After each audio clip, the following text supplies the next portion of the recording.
How are you today, sir? So good, Liz. How are you? Good. I imagine you're excited to talk about this show. I'm I have been waiting to talk about this for 2 years. The moment I got the job, I was ready to do press. And every step of the way, like in the writer's room, I was like, oh, I can't wait to talk about this. When we saw animatics, like, oh, I can't wait to, when we cast, everything we did, I couldn't wait to talk about. And it was weird being involved in a project where you couldn't say anything. Like, I don't usually do that. I make Jay and Silent Bob stuff. I'll tell you about every detail before the movie comes out and stuff. But being involved in something where it's just like, no, you can't, and mum's the word, you can't share any of this. It was tough for a blabbermouth like me. I got a show I do every week where I talk about this kind of shit, Fat Man Beyond. And still I had to like keep stum the whole time. So I've been waiting for this moment for a long time, obviously. excellent.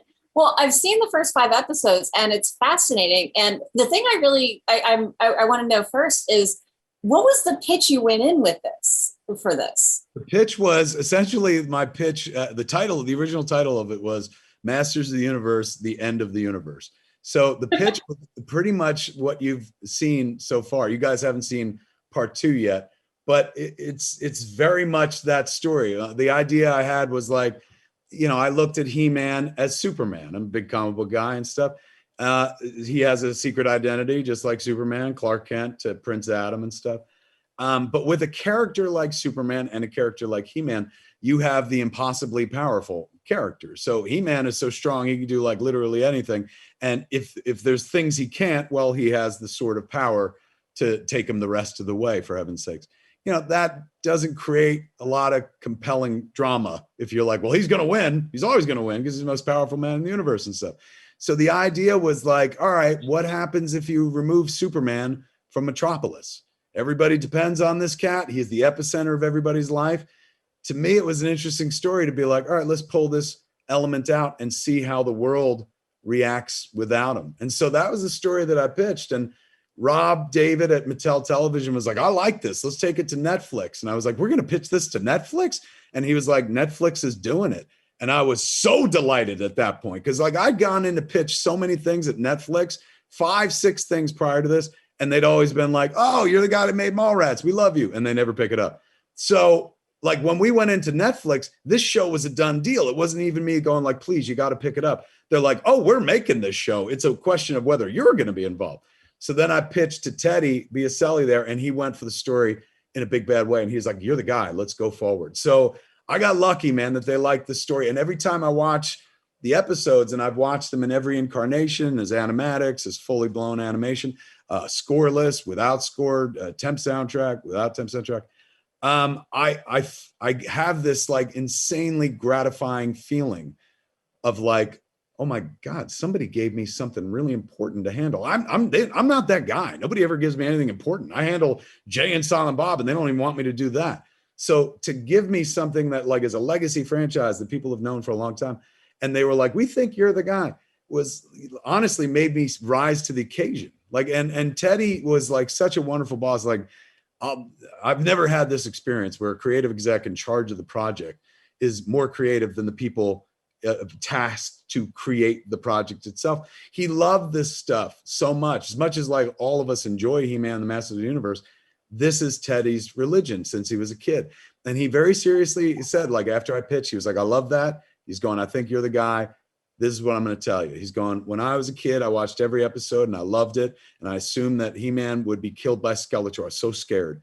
He's going, then I grew up and realized that was never going to happen. He's going, all I ask is that you give me those stakes again. You make me afraid for these characters again, the way I felt when I was a kid. And he said, but most importantly, I'm begging you, don't make fun of this. He's going, it's so easy because some of the characters are goofy to just lean into the comedy, as per the Four Non-Blondes song that had been on the internet for years.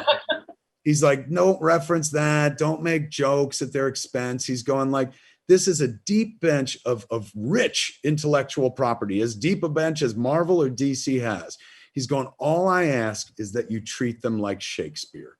And I was like, I would love to attempt that. Like, I can't write Shakespeare, but I could do Fakespeare. I could put like lofty words in the mouths of scenery chewing, skeleton faced arch villains and stuff. So it was kind of like right up my alley. Excellent.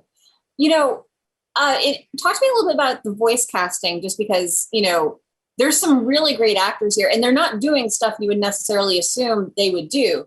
I, for example, wouldn't have thought of casting Stephen Root as Battle Cat. But now, can you unsee it? You know what I'm saying? Like, I went for Root. Root was one of my suggestions where I was like, can we go for Stephen Root? Most people, when they think about casting Battle Cat, they think about Battle Cat. But I think about Cringer, because most of the time you're going to spend with the non, kind of heroic version of Battle Cat as Cringer. So Steven's got this like amazing, Steven's an amazing actor, period. But like, he also has this very gentle voice. When you talk to him in real life, he talks like this. He's always like, oh yeah, I mean, yeah, I hope that's the case. It's very hopeful voice, and he can play some shitty characters in movies and TV shows, but he's in real life, he's got that voice. So I was like, I think Steven could totally be our Cringer. And he came in and he gave us a bit of Bert Lahr, but he gave us, most importantly, soul. Like, one of my favorite monologues in the entire thing is when he's like, do you remember who named me Cringer? When he convinces Tila to go on the journey. And, I don't know that anyone was going to nail that performance, but Root. So we got incredibly lucky with the cast. I mean, I'm telling you, like, you've seen a lot of the Lena Headey performance as Evelyn.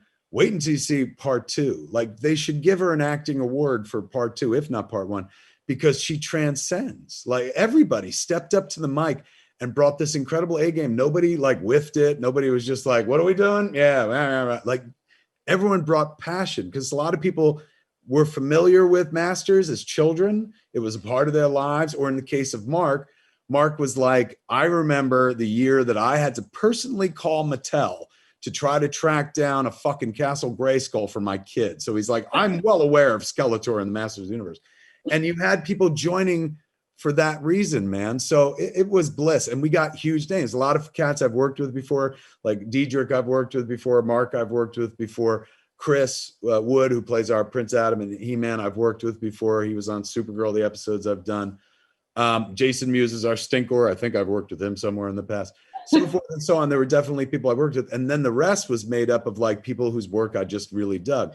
As a big Game of Thrones fan, like having Lena come in and having Liam come in as well. Because Liam has that paternal voice. His Sir Davos was like the most likable, lovable character on that show. And so we were like, that's the voice we need for Man-at-Arms. And we got lucky with these people saying, yeah, because if people like the show, I think it has a great deal to do with those vocal performances, man. We're getting A-list cast performances for, a cartoon that most people would not really think twice about in the real world. They lent us their credibility, so much so that when we made the announcement, like, here's the cast, people were like, holy shit.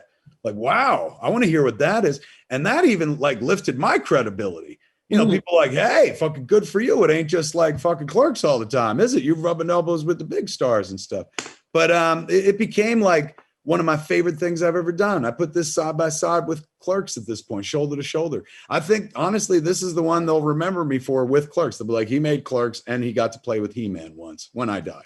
Well, I think something that speaks to the quality of the voice performances is how emotional the material is. Like, I was not expecting to be moved to tears by Orko. Did you cry? A little bit. I still cry every time I watch it. And I've seen that in script form. Like, it wasn't my idea. I've seen it in script form. I've seen it in animatic form, and I've seen it fully fleshed out in animation. Then I saw it with Bear's score.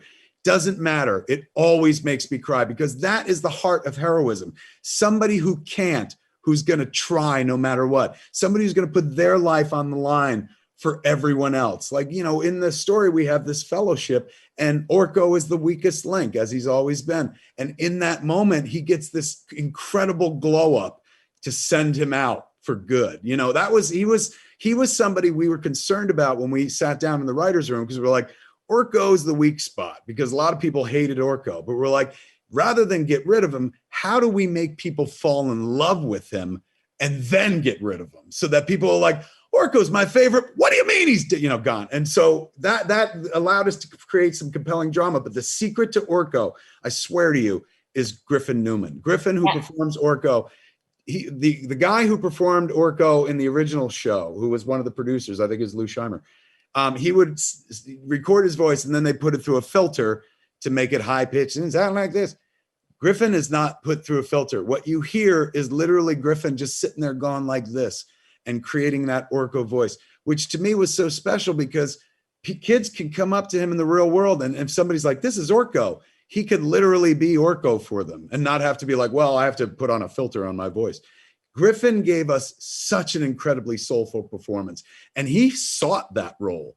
Like I saw him on Twitter trying to get that role, so much so that he popped to the top of our list where I'm like, you guys know this guy who's on the tick? He really wants to play fucking Orko. And he came in and blew us all away.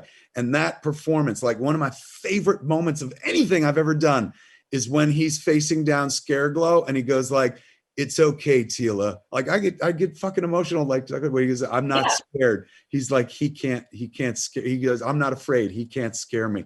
It sounds like the bravest little 5-year-old facing the Lord of Hell. And so, oh my God, like if anybody went into this series going, man, Orko was always a drag, I guarantee you by the time they hit that moment, they're like, you fucking piece of shit. You killed the best character. Of course. Thank you so much for your time. It's been an absolute pleasure. Pleasure. Thanks so much. Bye, Liz. Of course.